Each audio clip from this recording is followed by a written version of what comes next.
শ্রীরামপুরের মাহেশ জগন্নাথ মন্দিরে অনুষ্ঠিত হল প্রভুর ৬২৮তম চন্দন যাত্রা উৎসব। অক্ষয় তৃতীয়ার দিন থেকে শুরু হয় প্রভু জগন্নাথ দেবের চন্দন যাত্রা। আজ শুক্রবার অক্ষয় তৃতীয়া। এদিন সকাল থেকেই মাহেশের মহাপ্রভু জগন্নাথ, বলরাম এবং সুভদ্রার ৬২৮ বছরের প্রাচীন এই উৎসবকে ঘিরে মন্দির চত্বর ছিল মুখরিত। ভোর ৪টে মঙ্গল আরতির পর শুরু হয় প্রভুর বিশেষ পূজাপাঠ। হাজার হাজার মহিলারা মন্দিরে এসে গামলা গামলা চন্দন বাটেন। বেলা ১০টার পর শুরু হয় চন্দন যাত্রা উৎসব। এ প্রসঙ্গে বলতে গিয়ে মাহেশ জগন্নাথ দেব ট্রাস্টি বোর্ডের সম্পাদক পিয়াল অধিকারী জানান, প্রচণ্ড গরমে আমাদের যেমন মাথা ধরে তেমনি মানবরূপী ভগবান মহাপ্রভুরও এই সময়ে মাথার যন্ত্রণা হয়, মাথা ধরে। আজ থেকে বহু হাজার বছর আগে এমনি এক বৈশাখ মাসে রাজা ইন্দ্রঘ্নকে প্রভু জগন্নাথ দেব আদেশ করেন যে আমার শরীর খারাপ হয়েছে, মাথায় যন্ত্রণা হচ্ছে, আমার মাথায় চন্দন প্রলেপ দেবার বন্দোবস্ত করো। রাজা ইন্দ্রঘ্ন মহাপ্রভুর আদেশ মতো মাথায় চন্দন প্রলেপ করেন।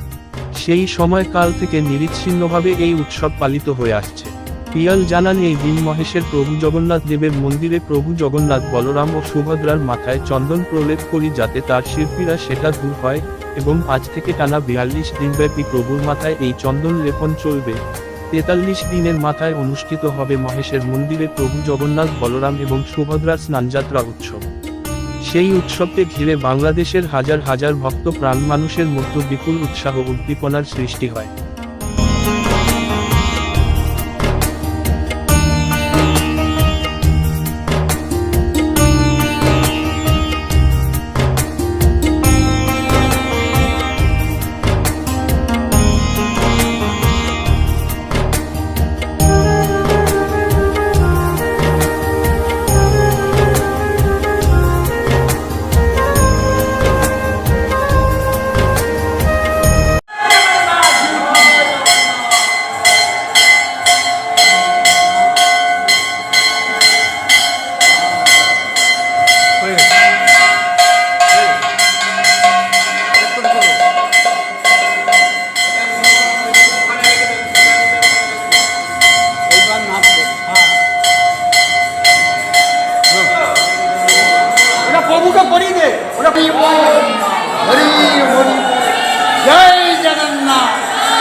জয় জগন্নাথ। আজ চন্দ্র বৈশাখ মাসের শুক্ল পক্ষে যে তৃতীয়া তিথি, অক্ষয় তৃতীয়া, এই অক্ষয় তৃতীয়ার দিনে আজকে আমাদের মায়েসে জগন্নাথ মহাপ্রভুর 628তম চন্দনযাত্রা উৎসব উদযাপিত হচ্ছে। আজকে ঠিক সকাল 10:30টার সময় আমরা জগন্নাথ মহাপ্রভুর মাথায় থোকা থোকা চন্দন লাগাবো। কথিত আছে এই বৈশাখ মাসের যে প্রখর রৌদ্রে জগন্নাথ দেবের মাথা ধরেছে, আমাদেরও যেমন গা জ্বালা করে, সেরকম জগন্নাথ দেবের রূপ হচ্ছে সম্পূর্ণ মানব রূপ। তাই জন্য জগন্নাথ দেবেরও যে মানব রূপের মাধ্যমে গা জ্বালা করে, তাই জন্য আমাদের জগন্নাথ দেবকে আমরা থোকা থোকা চন্দন লাগাবো।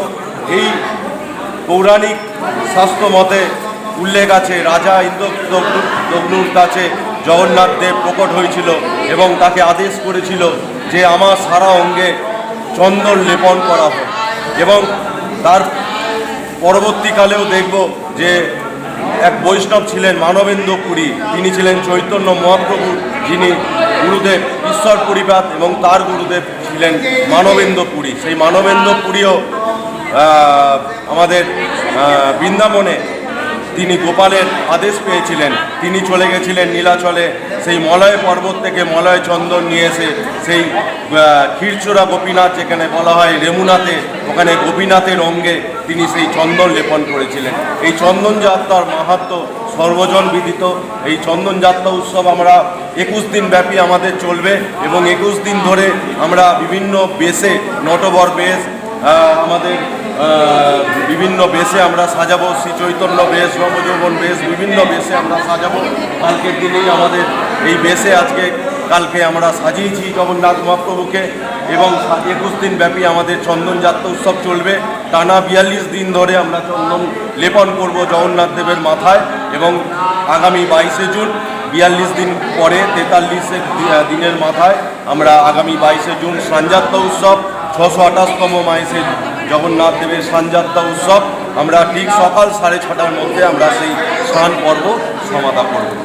সবাইকে আমি আমন্ত্রণ জানাচ্ছি, সকলে মিলে আসুন, আমাদের মায়েসে জগন্নাথ মন্দিরের এই জগন্নাথ মহাপ্রভুর কৃপা লাভ গ্রহণ করুন। সবাই মিলে এসে জয় জগন্নাথ।